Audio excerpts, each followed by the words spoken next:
بسم اللہ الرحمن الرحیم اللہم صلی علی محمد وعلی آل محمد کما صلیت علی ابراہیم وعلی آل ابراہیم انکا حمید مجید اللہم بارک علی محمد وعلی آل محمد کما بارکت علی ابراہیم وعلی آل ابراہیم انکا حمید مجید۔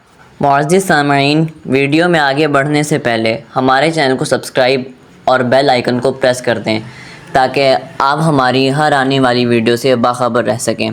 آئیے اسلامی تاریخ کی طرف چلتے ہیں۔ قادسیہ کے مقام پر مسلمانوں اور ایرانیوں کے درمیان ہولناک رن پڑا۔ یہ جنگ کئی روز تک جاری رہی جس میں مسلمانوں کو شاندار فتح حاصل ہوئی، اور اس جنگ نے ایرانی سلطنت کی ایک طرح سے کمر توڑ کر رکھ دی تھی۔ قادسیہ کی شاندار فتح کے بعد حضرت سعد بن ابی وقاص رضی اللہ تعالی عنہ نے میدان جنگ کا ہنگامہ فرو ہونے کے بعد مال غنیمت فراہم کیا۔ ساتھ ہی عمر فاروق رضی اللہ تعالی عنہ کی طرف سے فتح کی خوشخبری دے کر ایک تیز رفتار شتر سوار روانہ کیا۔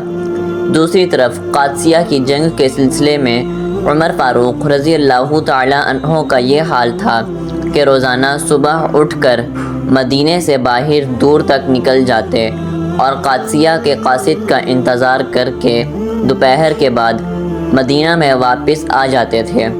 ایک روز جب حسب دستور وہ مدینہ سے باہر تشریف لے گئے تو دور سے ایک شتر سوار نظر آیا۔ اس کی طرف لپکے قریب پہنچ کر دریافت کیا، کہاں سے آئے ہو؟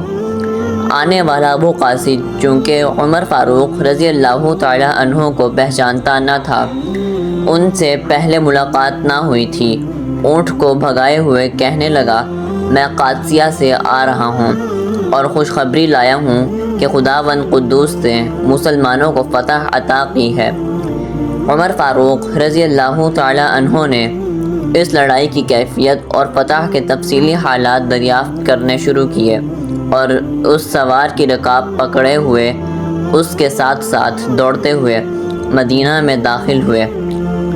شتر سوار آپ کے پوچھنے پر حالات سناتا جاتا تھا اور اپنے شتر پر سوار مدینے میں دربار خلافت کی طرف بڑھا چلا جاتا تھا۔ شہر میں داخل ہو کر شتر سوار نے دیکھا کہ ہر شخص جو سامنے آتا وہ اس سے سوال کرنے والے کو امیر المؤمنین کہہ کر مخاطب کرتے ہوئے سلام کرتا ہے۔ تب اس کو معلوم ہوا جو شخص میرے ساتھ پیدل بھاگ رہا ہے وہ تو ہمارے خلیفہ عمر بن خطاب رضی اللہ تعالی عنہ ہیں۔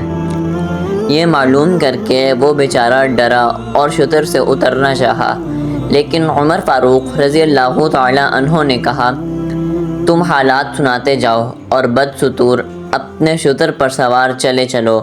چنانچہ اسی طرح گھر تک آئے، مسجد نبوی میں پہنچ کر لوگوں کو جمع کیا اور فتح کی خوشخبری سب کو سنائی۔ اس موقع پر آپ نے ایک نہایت مؤثر تقریر کی جس کے الفاظ کچھ اس طرح ہیں، بھائیوں، میں بادشاہ نہیں ہوں کہ تم کو اپنا غلام بنانا چاہوں، میں تو خود اللہ تعالیٰ کا غلام ہوں، البتہ خلافت کا کام میرے سپرد کر دیا گیا ہے۔ اگر میں یہ کام اسی طرح انجام دوں کہ تم آرام سے اپنے گھروں میں اطمینان کے ساتھ زندگی بسر کرو تو یہ میری خوش نصیبی ہے، اور خدا نہ خواستہ میری خواہش ہو کہ تم لوگ میرے دروازے پر حاضری دیا کرو تو یہ میری بدبختی ہوگی۔ میں تم کو تعلیم دیتا ہوں اور نصیحت کرتا ہوں، لیکن صرف قول سے نہیں، عمل سے بھی۔ قادسیہ کی شاندار فتح کے بعد شکست خوردہ ایرانی بابل کی طرف چلے گئے، لیکن مسلمانوں نے ان کا تعاقب کیا اور شکست خوردہ ایرانی لشکر وہاں سے بھاگ کر بحرہ شہر کی طرف چلے گئے۔ بحرہ شہر ایک مقام کا نام تھا جو ایران کے مرکزی شہر مدائن کے قریب ایک زبردست قلعہ اور شہر تھا۔ یہاں ایرانیوں کا ایک خاصا بڑا لشکر تھا، چنانچہ اسی شہر کی طرف اسلامی لشکر بڑھا۔ یہاں بھی ایرانیوں کو بدترین شکست دی۔ بحرہ شہر چونکہ مدائن کے قریب تھا، لہٰذا یہاں جب ایرانیوں کو شکست ہوئی تو اس کی وجہ سے ایرانیوں کا شہنشاہ یزدگرد اپنے مرکزی شہر مدائن کو چھوڑ کر بھاگ گیا، لہٰذا مسلمانوں نے اب مدائن کا رخ کیا۔ حضرت عمر فاروق رضی اللہ تعالیٰ عنہ کی بقیہ احوال زندگی ہم آپ سے اگلی قسط میں بیان کریں گے۔